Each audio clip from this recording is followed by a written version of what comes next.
Ayan. Okay, hello po and welcome sa isa na namang walang kwentang video natin ngayong araw. And for today's video ay pag-uusapan natin itong lumabas na video dito pa rin sa 1PH. And may nag-post nito. Taka lang share ko. Okay, ayan. Nakita ko to dun sa Batas Natin page. Okay, pinost to ni Kevin Ortiz. And dito ko lang din nalaman na may interview pala si Richard Heydarian kay Idol. Okay, kaya nilagay ko rin yung ano eh. Alagay natin. Hindi makukumpleto ang ating video kung wala yung violet na yun na nakasulat dun. Okay. So, magbabalik tanaw lang tayo muna. A few months ago, nagkaroon si Richard Heydarian ng interview sa page niya, sa vlog niya, sa YouTube, at saka pinost din eventually sa Facebook, yung interview ni Richard with Attorney Libayan.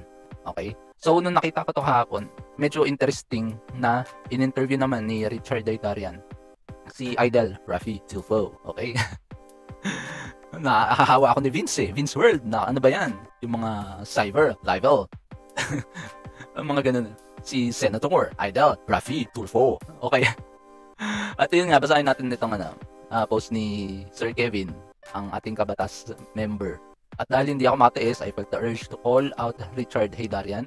Napanood ko kasi itong interview na to. Ang nakaka-disappoint dahil puro lang sila pleasantries. Wala man lang hint ng pagiging hard-hitting journalist towards sa mga politikong kagaya nito ni Tulfo. Okay? So, ayan. Tapos nag-comment siya dito sa post ni Richard Heydarian. Abangan on The View from Manila via One News at TV5. We discuss everything Senate and politics with Senator Raffy Tulfo in action. Ayan. Tapos nag-comment siya, Prof, dapat tinanong mo siya kung bakit siya tumakbong senador kahit alam niyang convicted siya for a crime involving moral turpitude. Tapos, tanungin mo rin sana kung bakit hindi niya sinusunod yung due process at proper decorum sa mga Senate hearing. Kung sino-sinong minumura, pinapaya at sinisiraan niya. Pero, ni isa sa inyong nasa mainstream media, walang bumabati ko sa kanya. So, mag-ano lang, magsasabi ako mamaya ng opinion ko tungkol dito. And, basa muna tayo ng mga comment. Ayan, nakalagay dito. Playing safe din yan tulad ng ibang senador natin. Takot yan sa 26 million followers. Takot daw si Richard Heydarian sa 26 million followers, baka mabati ko siya. Medyo disappointed din ako kay Prof. Heydarian. Ayan. Hindi magtatanong ng ganong tanong yan. Pag tinanong ng gaya sa comment mo, baka mapa-walk out yan. Na-imagine ko na lang sana si Attorney Libayan mismo mag-interview sa kanya balang araw para wala ng paligoy-ligoy. Well, balang araw siguro magkakaharap din sila face-to-face sa korte para magpaliwanag. Okay. Doon yung isang episode ni Attorney Libayan kasi nga naglabas ng kopya ng ikinaso daw sa mga small vloggers doon kay Melo Yap, and then binasa ni Attorney yung affidavit, and papahapyawan din natin yun. Tapos di naman obligated si Tulfo magpunta dyan sa interview, malamang Tulfo rules yan, kaya he chooses the questions. Yan ang mga hard-hitting na mga tanong. Yan ang mga hard-hitting ba yung Hindi, pinanood ko rin to nung nakita ko yung post ni Sir Kevin. And then, pinanood ko nga rin tong interview. Kahit na medyo masakit sa aking mata. Pinanood ko pa rin siya. Kasi, ina-expect ko na ilabas niya yung issue nila ni Attorney Libayan. Okay, may nabanggit lang sobrang katiting na na pinupuna siya ng mga vloggers tungkol sa mga pinagagawa niya sa Senate. Yun lang yung parang pagkakapasok ni Prof. Heydarian dun sa interview, pero wala na, hindi na niya pinush. Okay? Nako, baka ma-block sa page niya, ganun pa man gawain nila, they can't handle criticisms. Okay. So, ang points ko lang dito is, nung nakita ko yung interview, akala ko, kasi pinost din ni Sir Kevin yung link, and then eventually napanood ko nga. Nung pumunta na yung page sa YouTube, nung nakita ko na hindi siya sa page ni Sir Richard Heydarian, medyo na ako, hesitant na ako. I was expecting na matapik nga ni Sir Richard Heydarian yung issue nila ni attorney. Pero nung nakita ko na hindi yon sa YouTube channel ni Richard Heydarian, medyo nag-alangan na rin ako na i-expect na pag-usapan nila yung issue tungkol kay Attorney Libayan. Dahil ito ay lumabas to sa channel ng 1PH. Ito, sa One News PH. Ayan. Na nakita ko tong na naka-upload sa 1PH. Medyo nag-alangan na rin ako na pag-uusapan nila yung tungkol nga dun sa issue nila ni Attorney Libayan dahil ang One News PH ay under siya ng TV5. Okay? And alam naman natin saan ba nakapwesto yung programa ni Idol. Di ba sa TV5, yung Wanted sa radyo, yung RTIA. Okay?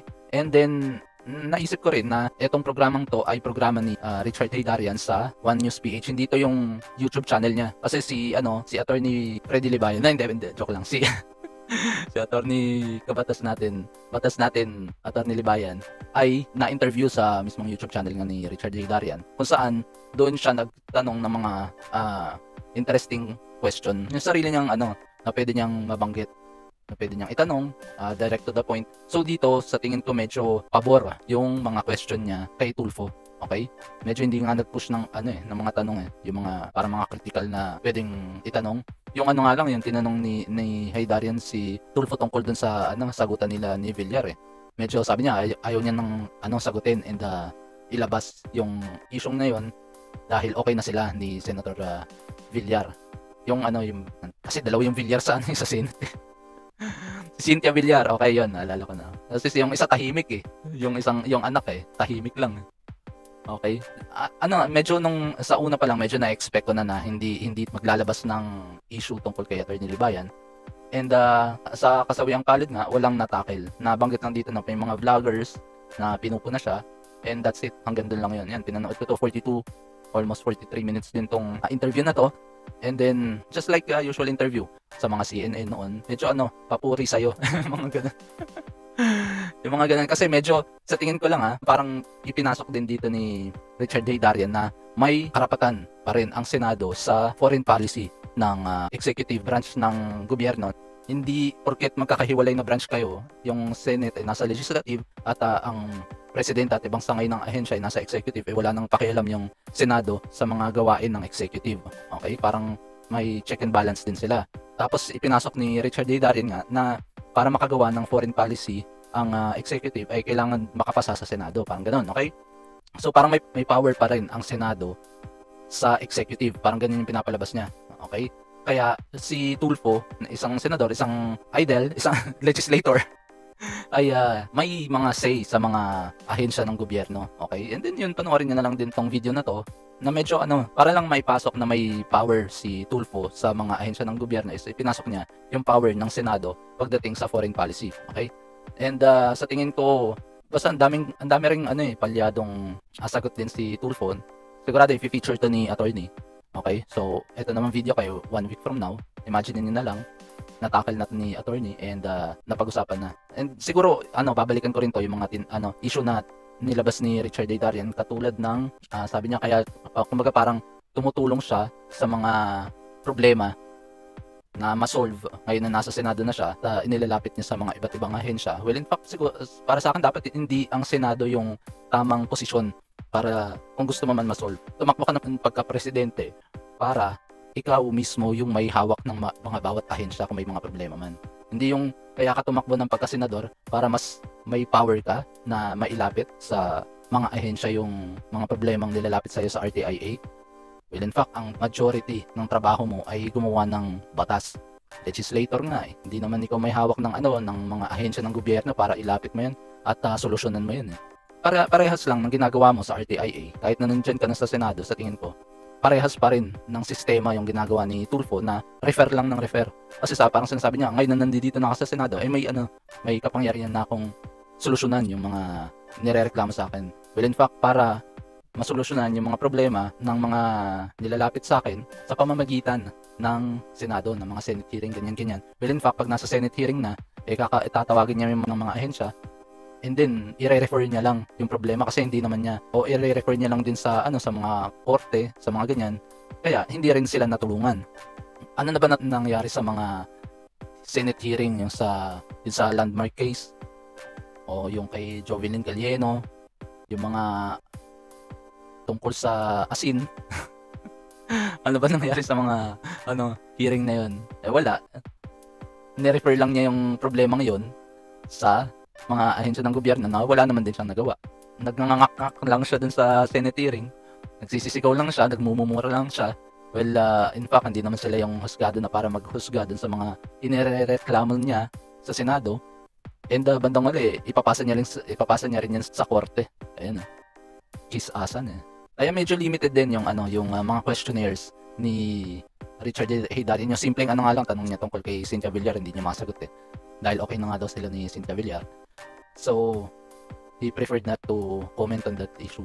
Yun pa lang, yung simpleng issue yun, hindi niya na masagot. Kaya, yung mga tanong dito ni Richard A. Darian ay limited lang din dahil nga rin, ito ay nasa programa ng TV5. Okay? At siya ay under, yung programang ito ni Richard A. Darian ay under din ng TV5. So, walang bastusan na mangyayari.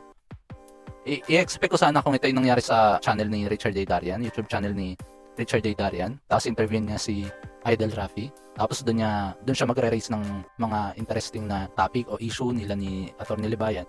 So dito limited lang yung siguro katulad nga nasa comment kanina na chosen na yung mga questionnaires dito para kay Idol, and walang bago sa interview na to. Pare-parehas lang din yung sinasabi niya tungkol dun sa mga katulad ng interview niya dati na narinig na natin dati. Pare-parehas lang yung sinabi ni Idol Rafi. Okay? So yun lamang po. And sa susunod medyo papahapyawan natin yung mga points na hindi ako sang-ayon. Basta naghalikan lang ng puwet. Thank you for that wonderful question. Mga ganun ba? So yun, hanggang dito na lang tayo, and please paki-follow ako sa Facebook page ko and paki-subscribe na rin po ako sa YouTube channel ko. Okay? So hanggang dito na lamang po. Maraming salamat sa mga sumubaybay nitong walang kwentang video natin ngayong araw, and hanggang sa susunod, ingat po tayo lahat. Ciao, ciao.